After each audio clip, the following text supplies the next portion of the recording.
E aí, Munduvete, tudo bom? Olha, mais um encontro e eu estou muito feliz porque nesse encontro, além de estar aqui entrando na sua casa, aí no seu carro, onde você estiver vendo, a gente aqui nesse nosso encontro periódico, onde a gente vai falar, porque o nome é prosa, né, gente? A gente vai falar prosa sobre pessoas, gestão técnica e medicina veterinária. Eu tenho o prazer de começar mais um episódio aqui do nosso podcast com ela, doutora Cláudia Iuli. Eu tenho um passado com esta pessoa. Afinal, todo mundo que vai passar por aqui tem um passado, vai ter que contar, mas isso vai ficar no bloco final, tá? Agora a gente vai fazer aquela parte institucional. Com vocês, eu tenho o prazer de dar as boas-vindas, doutora Cláudia Iuli. Muito obrigada pelo convite. É uma maravilha poder participar de um iPod, assim, da gente poder dividir as nossas ideias e a nossa história, né? Com certeza. E se não viesse também, a gente poderia ameaçar e você sofreria represálias. Eu sou esse tipo de apresentadora. Nunca mais jantar, né? Isso, não vai jantar mais lá em casa, não vai comer... É porque a pessoa... Não, vou deixar isso para o final. Essa parte eu vou deixar para o final, porque a gente tem uma imagem a zelar nesse nosso primeiro encontro. Doutora Cláudia Iuli, né? Colega médica veterinária, né? E tinha uma especialidade que eu digo que há um bom tempo ela tem uma presença muito forte no imaginário do acadêmico médico veterinário, né? Do estudante. Ainda tem uma luta aí para conseguir o seu espaço no imaginário da sociedade, que ainda pergunta: oi, como assim? Dentista para cachorro? Mas nem eu escovo meus dentes direito, porque é porco, porque o seu cachorro não merece isso, tá? E você tem que escovar o dente também, tá bom? Então, esse é o desafio, falar de odontologia veterinária e contar aqui para vocês como é que foi essa jornada.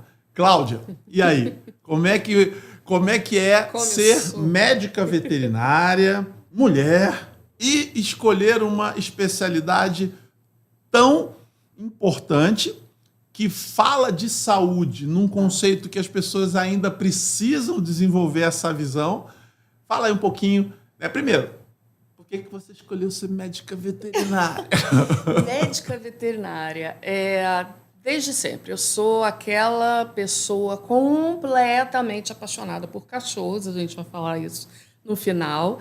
E eu sempre tive vontade de ser veterinária. Na minha família tinha um médico veterinário, não era uma pessoa muito próxima de mim, mas eu sempre escutava as histórias dele e do trabalho dele. E uma vez ele sofreu um ataque de cães, quando foi fazer um domicílio num sítio, acho que era um sítio.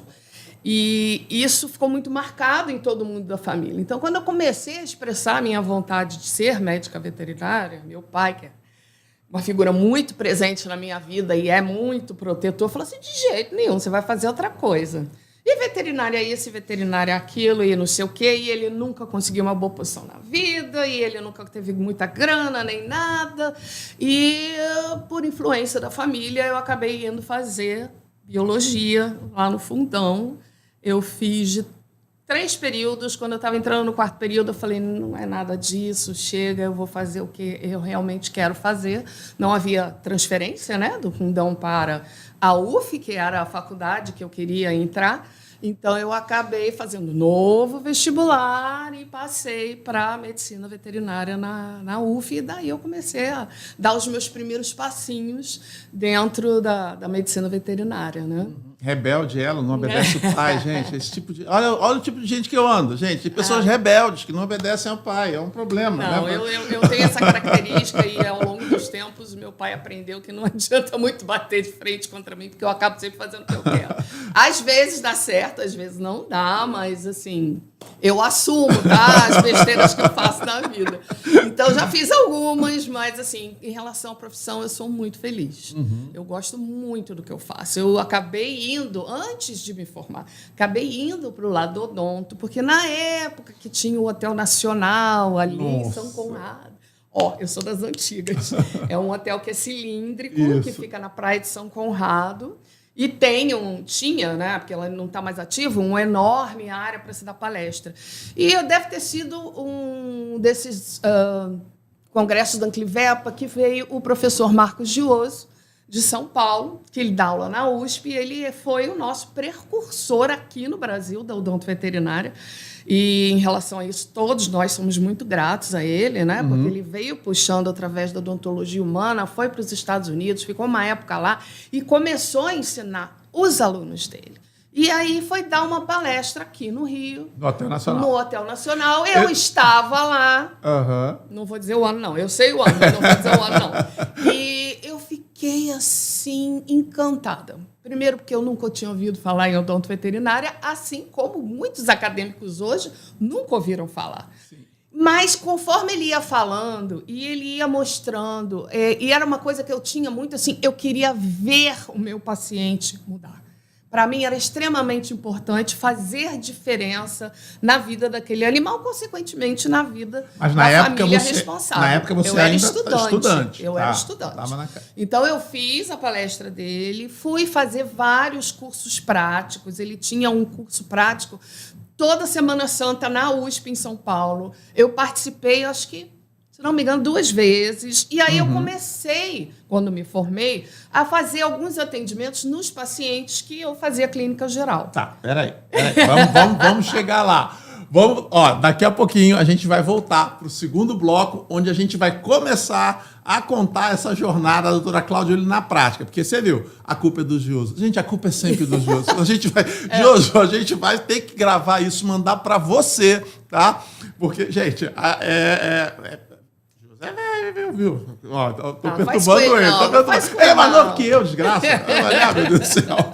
Então, daqui a pouquinho a gente volta pro segundo bloco.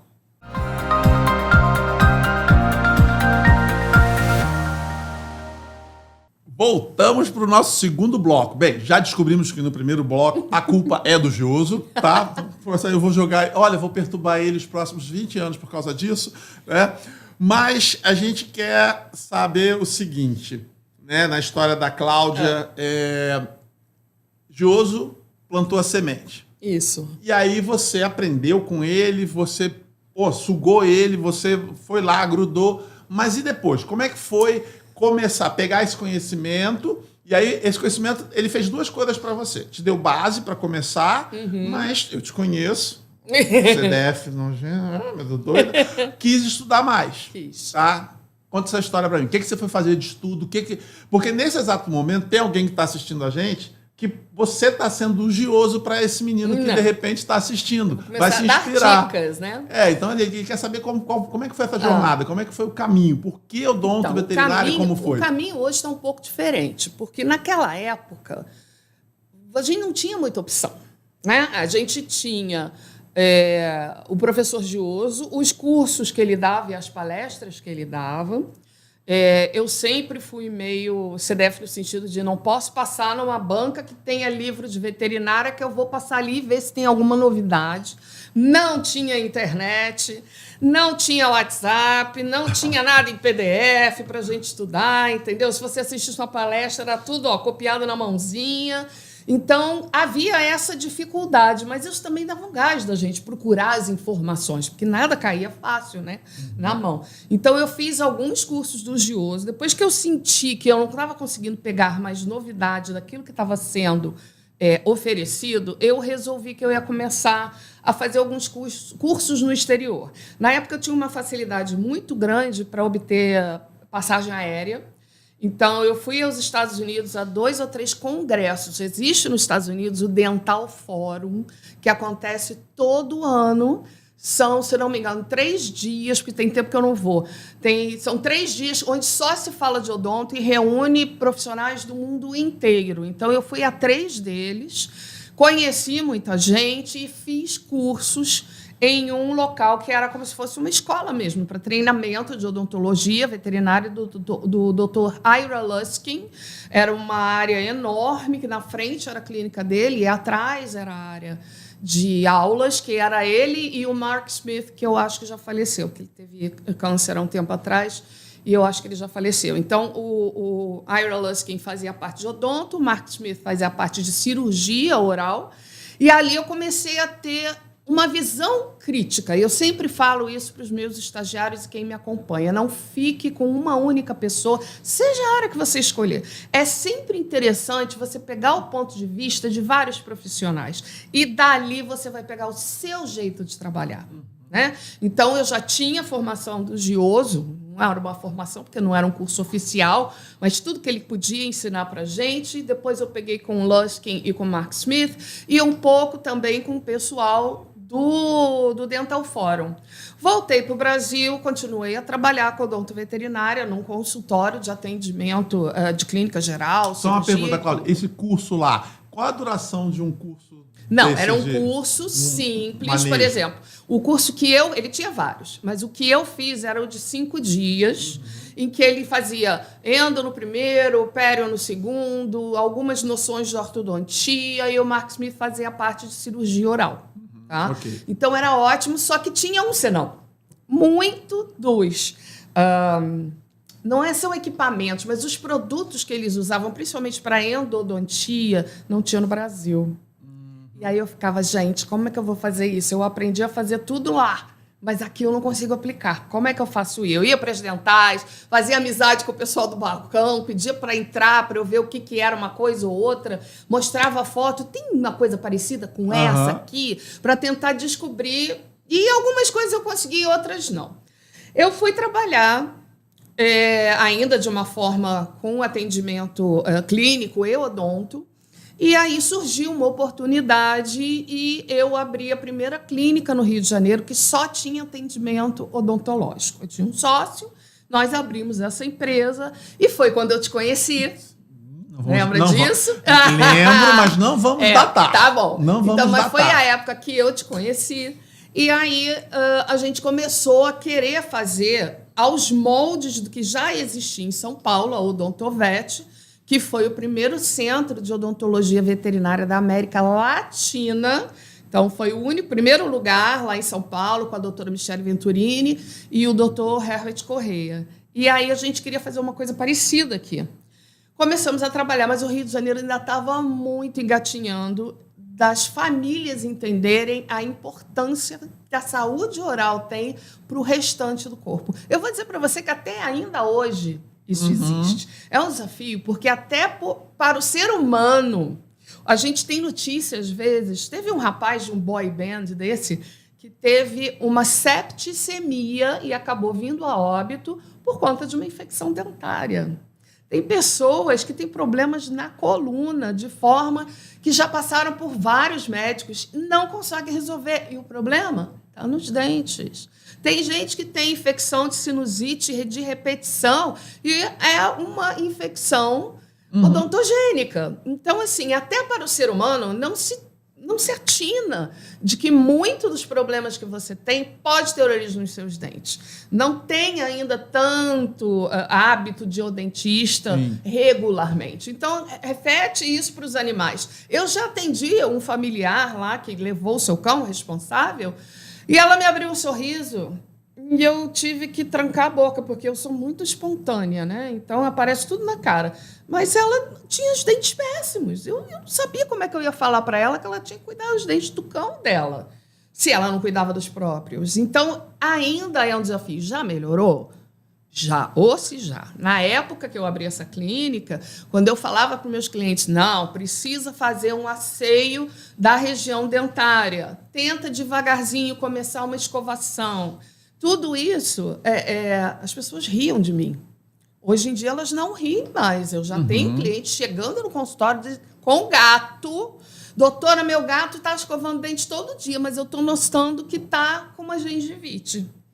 Então, hoje já mudou de figura e não precisou de várias gerações para que esse paradigma fosse mudado. Então, eu já comecei um trabalho, não estou dizendo que foi por minha causa, mas quando eu comecei era de um jeito, e hoje as pessoas já estão chegando de outro. Sim. Ainda há desafios a serem superados, mas principalmente na formação do médico veterinário, mas eu já vejo uma melhora bem significativa. Sim, não, e convém lembrar, né, Cláudia?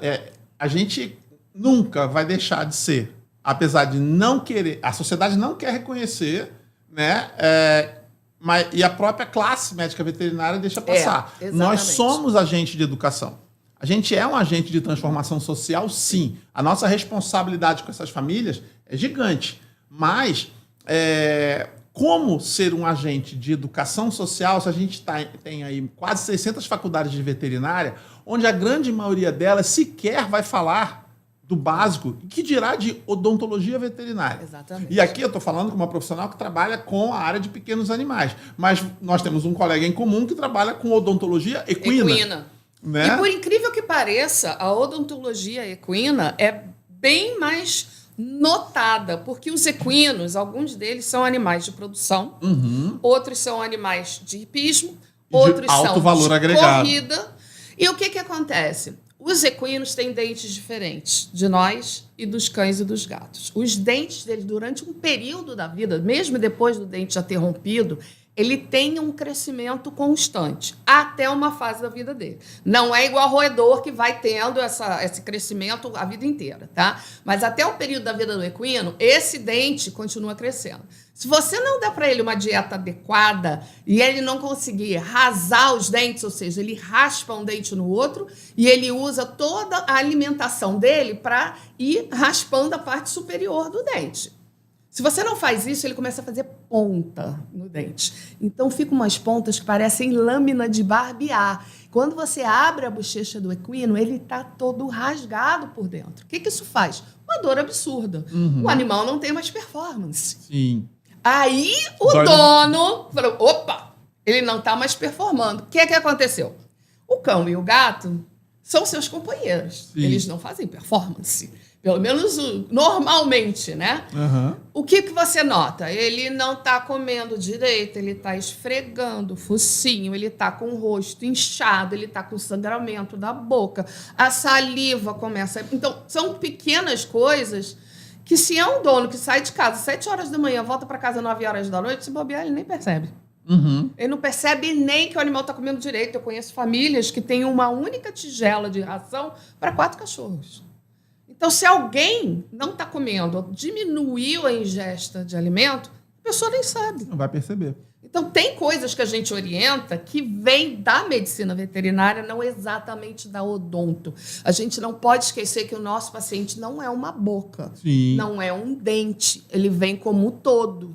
Por isso, também, só uma espetadinha assim, dentista não pode cuidar de animais. Sim, já ia perguntar isso para você. Como é que os eu já fui dar estão... palestra na Associação dos Dentistas do Rio de Janeiro, me convidaram para falar. Você não vem falar para a gente como é que é a odontologia veterinária para a gente usar? Eu falei assim, você quer que eu vá? Eu vou. Fui lá e falei tudo. Falei das doenças, dei um foco maior naquelas doenças sistêmicas que têm manifestações orais. Os caras ficaram assim, hein? Complexo gengivite, estomatite, lesão de reabsorção felina. Mas e a cárie? Atenção, cachorro e gato praticamente não tem cárie. Eu tenho mais de 20 anos trabalhando exclusivamente com odonto veterinária. Eu conto nos dedos de uma mão quantos cães eu peguei com cárie e 0 gato. Agora, eles têm problemas deles, né? E aí vem toda a formação de odontologia veterinária. São 2 anos de pós-graduação. Então, tem gente que faz um cursinho aí de 2, 3, 4 dias e acha que já vai sair por aí fazendo odonto veterinário. Não é assim. Claro que você vai melhorar a sua técnica na hora de fazer uma remoção de cálculo dentário, tudo bem. Mas você não vai estar fazendo odonto veterinário. Essa é a função das imersões, dos workshops, dos hands-on.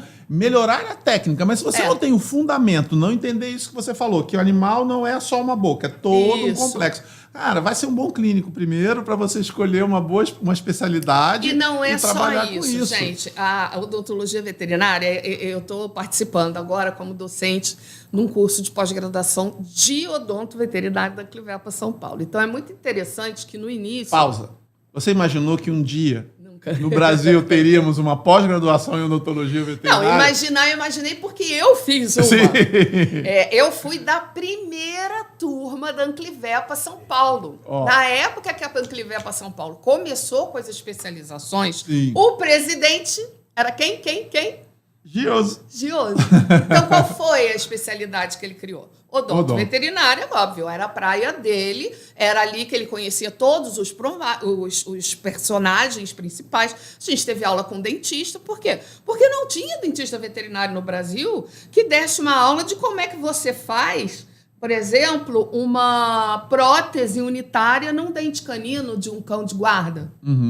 Quem vai ensinar isso pra gente? Vai ter que ser o dentista. A partir desse momento, quando as pessoas da medicina veterinária começaram a fazer essas especialidades, a gente tem hoje o professor Sérgio Camargo, que dá uma aula maravilhosa sobre isso. Eu acho que ele está trabalhando em São Paulo, pode ser que eu esteja enganada. Mas, assim, você tem que começar com os notórios saberes e com as pessoas de outras universidades, que no caso era o pessoal da odontologia lá da USP, que vieram fazer o treinamento para a gente. A minha primeira turma, na minha turma agora, a Maria Isabel Valduga, que era a dona do Odontocão, lá em Curitiba. O Leon era da minha turma. O Leon hoje foi até bem pouco tempo, que agora a gente teve eleição, e a professora Juliana Kovaleski, que é a nossa nova presidente, e o Leon foi durante muito tempo presidente da Associação Brasileira de Odonto Veterinária. Sim, temos uma associação, nós somos conhecidos como ABOV. Eu fiz parte da fundação, eu fui a primeira secretária. E a ABOV, convém aqui dizer, é uma das associações parceiras, irmãs, co-irmã da Associação Brasileira de Gestão Técnica Veterinária, da qual eu sou presidente. Isso aí. Porque justamente o nosso trabalho é privilegiar a técnica. E, gente, se tem uma das especialidades que mais segue o tecnicismo, que as pessoas gostam de falar, é a odontologia veterinária. E não tem jeito. Gente, quando você começa a ter aula de odonto, vocês vão começar a ver a quantidade de detalhes. Se você for fazer uma aula de endodontia, tratamento de canal, você tem trocentos mil instrumentinhos e diâmetros, parece um monte de brinquedinho, mas não é, aquilo é coisa séria. Sim. E a odonto tem essa dificuldade. Para você fazer bem a odonto, você tem que investir. Sim. Aquela coisa que o pessoal fala, faculdade de odontologia é caríssimo. Uma pós-graduação de odonto veterinária também porque você normalmente não tem os instrumentos que a gente precisa para trabalhar. É um investimento alto. Eu já tive uma colega no mestrado que virou para mim e falou assim, você gosta de trabalhar para elite, né? Você cobra caro pra caramba para fazer um tratamento odontológico. Eu falei, gente, eu cobro aquilo que é correspondente à minha dedicação como profissional, à minha atualização e tudo que eu tenho que ter de equipamento. Um aparelho, só o emissor de raio-x hoje, está 20 mil. Um aparelho. Se você vai fazer uma endodontia, você tem todo o resto. Então, você não consegue começar um trabalho sem você ter esse equipamento mínimo. E nós obedecemos às diretrizes do ASAVA. O ASAVA, para quem não sabe, é a nossa instituição, nosso órgão, que tem o regimento das melhores práticas para cada especialidade. E a odontologia tem a sua.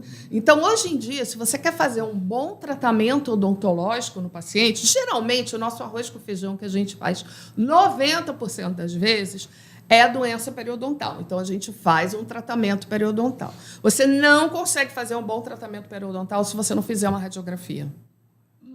E ela é feita durante o tratamento, com o paciente anestesiado. Então, tem que ter anestesia para que eu possa colocar um sensor ou um filme, uma película, dentro da boca do animal, vir com o meu emissor portátil ou não e fazer aquele raio-x. Por quê? Eu vou revelar ele e ele vai me dizer se a raiz está saudável. Essa semana que passou, fiz um tratamento de um cão pequeno porte, de uma colega veterinária, em que a gente já tinha mais ou menos na ideia o que seria preciso fazer, só que eu tenho, por lei, radiografar a boca inteira, todos os dentes. Quando eu radiografei o primeiro molar inferior, que é aquele dentão grandão de baixo, a raiz de trás dele, a distal, não tinha mais osso. E não dava para você ver isso examinando com o paciente acordado, não tem como. Então, ele tem que estar anestesiado, eu tenho que radiografar, porque se eu não tivesse radiografado um dente que não parecia ter nada, ele ia para casa com a boca doente. Sim. Teve um outro agora que apareceu com uma fratura no meio da raiz. Se eu tirei uma foto de propósito da região dos incisivos. Você pode olhar o que você quiser, você diz que os dentes dele estão perfeitos. Na radiografia, ele tinha uma fratura aqui. E é um cão modelo. Se você colocar o nome da raça dele no Google, a foto que aparece é a foto dele, porque a dona é fotógrafa. E eu tive que tirar um dente aqui. Imagino. Por conta da saúde dele. Sim, saúde em primeiro Entendeu? lugar. Isso tudo foi explicado para a dona. Aliás, é extremamente importante, Sérgio. Eu vejo muita crítica de pessoas que têm seus cães falando, pô, levei meu cachorro para limpeza dentária e ele voltou com menos não sei quantos dentes. Ninguém me disse que ia arrancar dente do meu cachorro. Em primeiro lugar, ninguém arranca dente do seu cachorro. Quando tem necessidade, a gente faz uma extração dentária. Só que o que você não parou para perceber é que quando o tártaro cresce, ele cresce entre a gengiva e o dente. Ele faz uma cunha e ele vai caminhando para a ponta da raiz do dente. Quando o dentista veterinário ou o clínico tirou o tártaro, aquilo que estava segurando o dente já está todo assim. Por quê? Porque ele não tem mais osso abraçando o dente. Quando você tira o tártaro que estava meio que segurando ele lá dentro, ele sai. Sim. Então, às vezes, não é nem... Gente, eu já vi dente cair na hora que o anestesista vai colocar o traqueotubo, porque esbarrou no dente. Esbarrou no dente, ele caiu. Educação, conscientização, uso da técnica, né? Odontologia veterinária. Então, você, estudante de medicina veterinária, que está vendo aqui, ou você, colega médico veterinário, que está aí numa guinada de carreira, eu quero implementar um novo serviço, de repente, acho interessante. Espero que você tenha escutado toda essa trajetória, tenha visto aí os desafios, principalmente de valorização, você tem que se valorizar, é uma especialidade. A formação, isso é fundamental, você tem que estudar, tá? Não adianta. O marketing vai me ajudar. Gente, marketing não sustenta, né, quem não tem fundamento. Então, você vai ter essa questão. E aí, a gente vai fazer a pausinha agora, porque daqui a pouco, terceiro bloco, encerrar com a parte da prosa. Vamos saber coisas muito pessoais de doutora Cláudia Iuli. Já voltamos.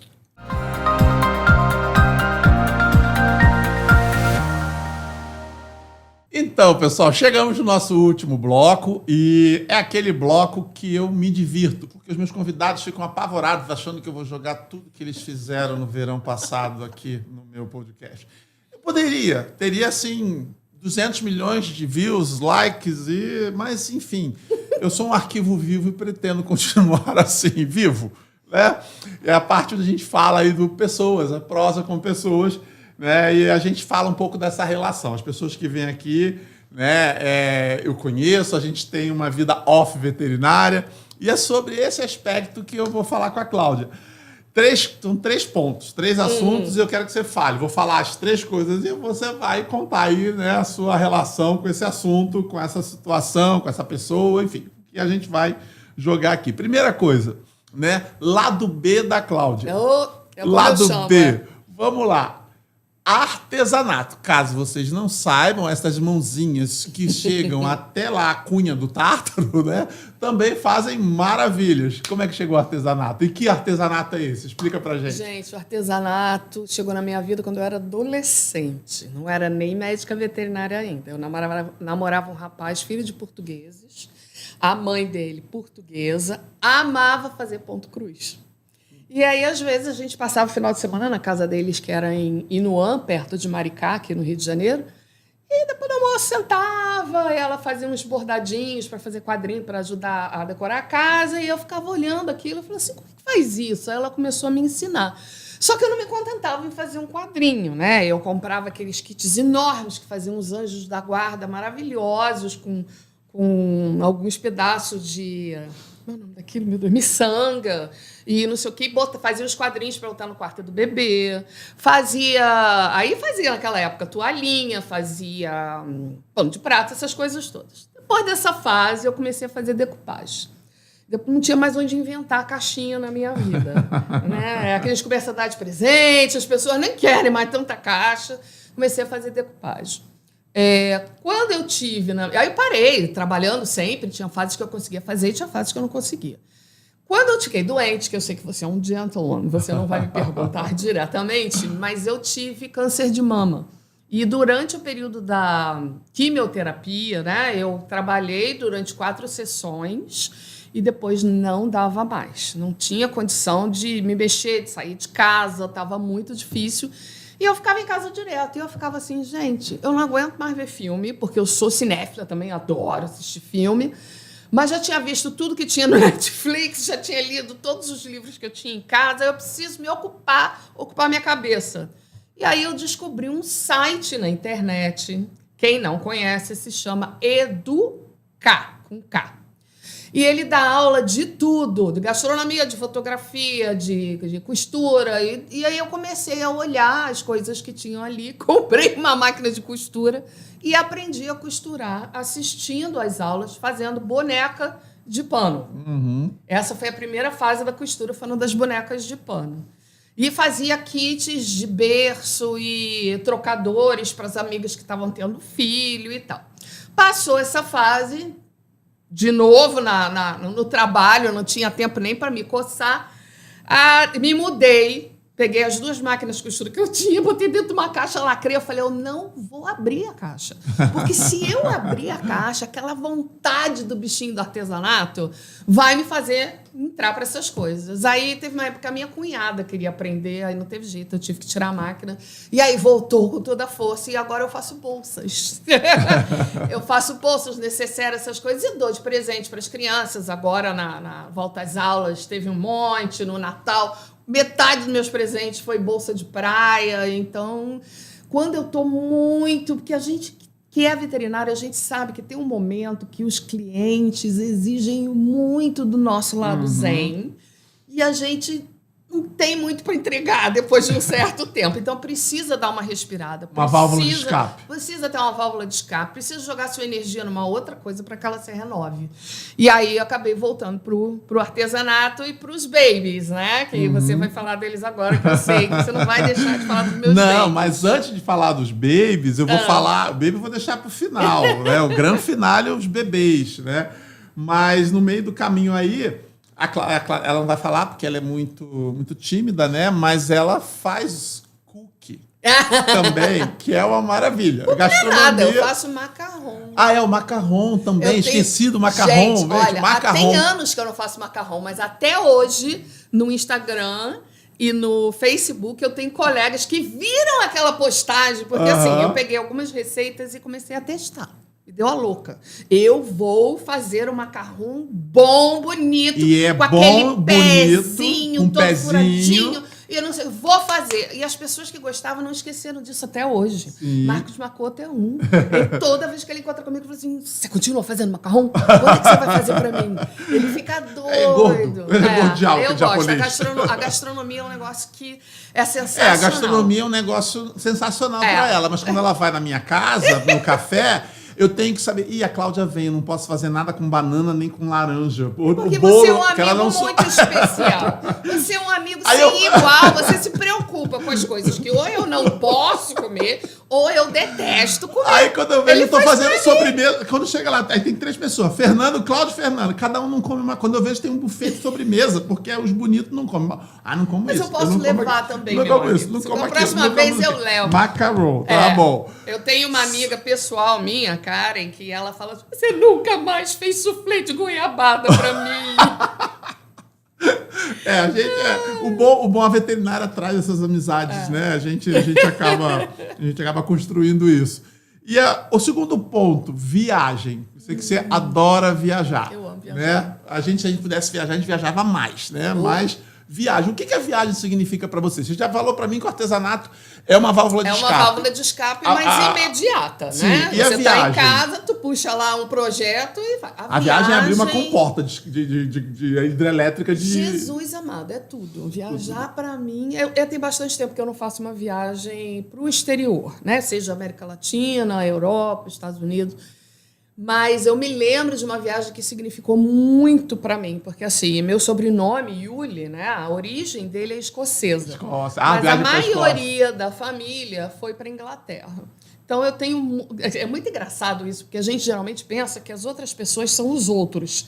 E nessa viagem eu descobri que os outros é a minha família, entendeu? Porque assim, tá todo mundo lá. Só eu que estou na América do Sul, com meu pai, meu tio, não sei o que. O que acontece? Era uma família inglesa muito grande, 2 irmãos gêmeos que eram engenheiros e foram contratados, eu não vou lembrar qual é a empresa agora, para vir ao Brasil construir uma hidrelétrica. Todos 2 ficaram aqui. E é muito engraçado porque, assim, tiveram caminhos muito diferentes. Um foi para o Nordeste, tinha lá um engenho, casou, né? Naquela época não se casava com escravo, com negro. Escravo não, que hoje em dia é pessoa escravizada, em situação de ser escravizada. E ele está em um livro, depois eu te mando o título porque eu não tenho certeza, meu pai descobriu isso. O nome dele, num livro que é tipo Os Primórdios da Escravatura no Brasil, uma coisa assim. Ele tinha um engenho no Nordeste, aí eles disseram assim, porque não sei se chamava de coronel, capitão, que era, porque lá naquela época tinha esse costume, né? O seu Iuli foi para venda, encheu a cara, voltou aqui para o engenho, mandou chamar a negaiada toda, que era assim que eles falavam na época. Chamou todo mundo e disse que ele ia alforriar todo mundo. Nós pensamos que ele estava brincando, que ele estava bêbado, mas no dia seguinte ele passou carta de alforria para todos os escravos dele. Então são pequeninas coisas que você vai buscando nos teus antepassados que te enche de felicidade. Eu falei, gente, que coisa legal, né? Por mais que ele tenha sido um senhor de escravos, houve um momento que, sem pressão, ele chegou e falou, chega com essa porcaria, vou liberar todo mundo. E ele tinha uma amante negra na época. E essas famílias, que um foi para o Espírito Santo, o outro foi para o Nordeste, e não voltaram mais para a Inglaterra. Foi Imagino. Né? Aquele senão do brasileiro. E a sua volta para lá foi reencontrar toda essa família. Nossa. Que eu não conhecia. Eles resolveram fazer uma reunião de família e meu pai convidou minha mãe para ir com ele. A minha mãe não quis ir, sei lá, pelos motivos dela. Ele me ligou, eu estava no trabalho. Ele falou assim, como é que está seu passaporte? Eu falei, por quê? Eu falei assim, não, porque o Simon, que é um primo nosso, ligou aqui, mandou um e-mail dizendo que vai fazer lá no sítio dele um encontro dos Iulis, que estão vivos, inclusive a gente dos Estados Unidos, da Austrália, Escócia, foi todo mundo para lá. E eu tenho a foto da gente sentada no jardim. Você olha e fala assim, Didilson, eu achei que a Cláudia era branca. É muita gente branquinha, um do lado do outro, todo mundo de olhinho azul, alguns ruivos, né? E é muito legal. E eles fizeram na sala de música um monte de fotos com a história da família.